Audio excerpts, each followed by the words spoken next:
Assalamualaikum guys, apa kabar? Kembali lagi di channel gua, Lambes Sundel. Di video kali ini, kita bakal bahas situasi panas Rusia-Ukraina yang makin menegangkan. Zelensky nggak tinggal diam guys, dia ngeluarin jurus pamungkas dengan ngehancurin kilang minyak Rusia. Gila nggak tuh? Nggak cuma itu, NATO juga lagi di ujung tanduk. Eropa panik dan berusaha buat ngegantiin peran AS. Bener-bener kayak drama Korea guys. Penasaran sama kelanjutannya? Simak video ini sampai habis. Oh iya, sebelum lanjut, jangan lupa tekan tombol like, subscribe, dan aktifin lonceng notifikasinya, biar nggak ketinggalan update terbaru dari gue.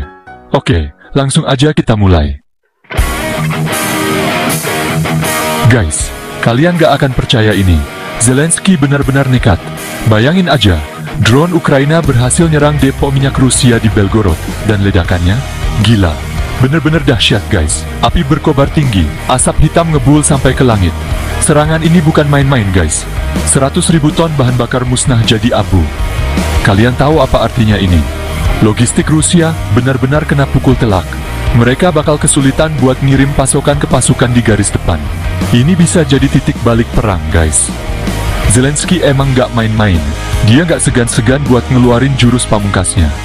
Serangan ini juga jadi pesan keras buat Putin guys. Zelensky nunjukin kalau dia nggak takut dan siap ngelawan sampai titik darah penghabisan. Pertanyaannya sekarang, gimana reaksi Putin? Apakah dia bakal balas dendam dengan serangan yang lebih brutal? Situasi di lapangan semakin panas guys. Kita harus terus pantau perkembangan terbaru dari perang ini. Jangan sampai ketinggalan informasi penting, guys. Nggak cuma kilang minyak guys. Target Ukraina selanjutnya lebih gila lagi. Mereka ngincer pangkalan udara strategis Rusia, Engels 2. Kalian tahu, pangkalan ini jadi tempat penyimpanan rudal-rudal mematikan yang dipakai buat ngehancurin kota-kota di Ukraina.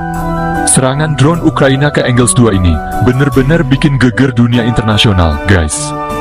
Gimana nggak geger? Ini adalah serangan paling berani yang pernah dilancarkan Ukraina ke jantung pertahanan Rusia. Bayangin aja, drone Ukraina terbang ratusan kilometer menembus sistem pertahanan udara Rusia yang terkenal ketat. Keberhasilan serangan ini nunjukin kehebatan pasukan Ukraina dan kecerdikan Zelensky dalam menyusun strategi. Mereka nggak cuma bertahan, tapi juga mulai menyerang balik dengan target-target strategis. Ini pukulan telak buat moral pasukan Rusia guys. Engels 2, yang dulunya dianggap sebagai benteng yang tak tertembus, sekarang udah ditembus sama Ukraina. Ini bukti kalau Rusia nggak sekuat yang kita kira, guys. Pertanyaannya, apakah serangan ini bakal menghentikan Putin, atau malah bikin dia makin brutal? Situasi di Eropa juga lagi memanas, guys. Negara-negara Eropa sekarang ketar-ketir. Mereka panik dan buru-buru nyusun rencana buat ngegantiin peran Amerika Serikat sebagai tulang punggung NATO. Kalian tahu kenapa? Mereka takut ditinggalin AS. Selama ini, Eropa terlalu bergantung sama AS dalam urusan pertahanan. Nah, sekarang mereka sadar kalau ketergantungan itu bisa jadi bumerang. Tapi masalahnya guys, mampukah Eropa ngejalanin peran AS? Secara militer, AS jauh lebih unggul. Mereka punya teknologi canggih dan pengalaman tempur yang nggak dimiliki Eropa. Belum lagi masalah pendanaan guys. Selama ini, AS yang nanggung sebagian besar biaya operasional NATO. Nah, kalau AS cabut, siapa yang mau bayarin? Eropa sendiri lagi krisis ekonomi guys. Chapter 4, Hungaria tolak bantu Ukraina. Kacau guys, Uni Eropa sekarang lagi pecah. Penyebabnya adalah Hungaria. Mereka dengan tegas nolak buat ngasih bantuan militer ke Ukraina. Sikap Hungaria ini jelas bikin negara-negara Eropa lainnya geram guys. Perdana Menteri Hungaria, Viktor Orban, emang dikenal punya hubungan yang dekat sama Putin. Dia bahkan dengan terang-terangan memuji Putin sebagai pemimpin yang kuat. Nggak heran kalau Hungaria selalu jadi batu sandungan dalam setiap upaya Uni Eropa buat ngasih sanksi ke Rusia. Penolakan Hungaria ini jelas jadi pukulan telak buat Ukraina, guys. Mereka sangat membutuhkan bantuan militer dari negara-negara Eropa buat ngelawan agresi Rusia. Tapi ya gimana, Uni Eropa aja nggak kompak gini. Pertanyaannya sekarang, apakah Uni Eropa bisa bersatu dan ngasih dukungan penuh buat Ukraina? Atau malah semakin terpecah belah? Kita lihat aja kelanjutannya guys. Guys, kalian tahu nggak? Ternyata Uni Eropa masih aja takut sama Rusia. Mereka masih mikirin bisnis sama Rusia, guys. Buktinya, mereka nolak buat menyita aset-aset orang kaya Rusia yang disembunyiin di Eropa. Alasannya sih klasik, takut ngerusak ekonomi Eropa. Katanya sih, kalau aset-aset itu disita, Rusia bisa ngelakuin hal yang sama ke perusahaan-perusahaan Eropa di Rusia. Jadi intinya, mereka masih takut rugi guys. Padahal aset-aset itu nilainya fantastis guys. Bisa dipakai buat ngebantu Ukraina yang lagi berjuang mati-matian ngelawan Rusia. Tapi ya gitu, Uni Eropa lebih mentingin bisnis mereka sendiri daripada nasib Ukraina. Gimana menurut kalian guys? Apakah ini keputusan yang tepat? Atau justru menunjukkan kalau Uni Eropa sebenarnya nggak serius ngebantu Ukraina? Tulis pendapat kalian di kolom komentar ya.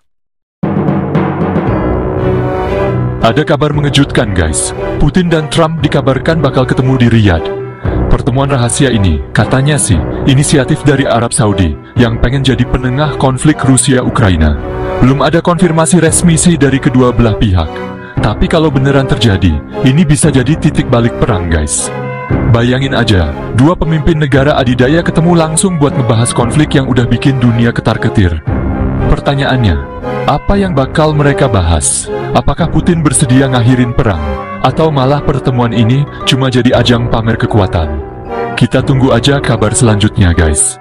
Yang jelas, dunia internasional lagi nunggu-nunggu hasil dari pertemuan ini. Semoga aja ada titik terang buat perdamaian guys. Putin ngeluarin ultimatum baru guys. Kali ini, sasarannya adalah warga Ukraina yang tinggal di Rusia. Mereka diharuskan buat ngelakuin dua pilihan sulit. Legalkan status kewarganegaraan Rusia atau dideportasi. Gila nggak tuh? Jelas, ultimatum ini bikin warga Ukraina di Rusia ketar-ketir guys.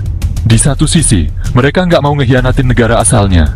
Tapi di sisi lain, mereka juga takut diusir dari Rusia. Banyak yang bilang kalau ini adalah taktik Putin buat ngehancurin mental warga Ukraina.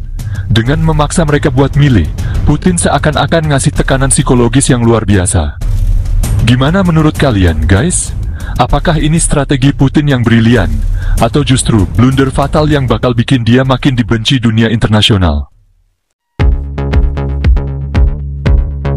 Gila guys, situasi di Rusia dan Ukraina makin panas dan gak terduga. Serangan-serangan Ukraina yang berani, kepanikan Eropa, dan ultimatum Putin, semuanya bikin kita deg-degan nungguin kelanjutannya.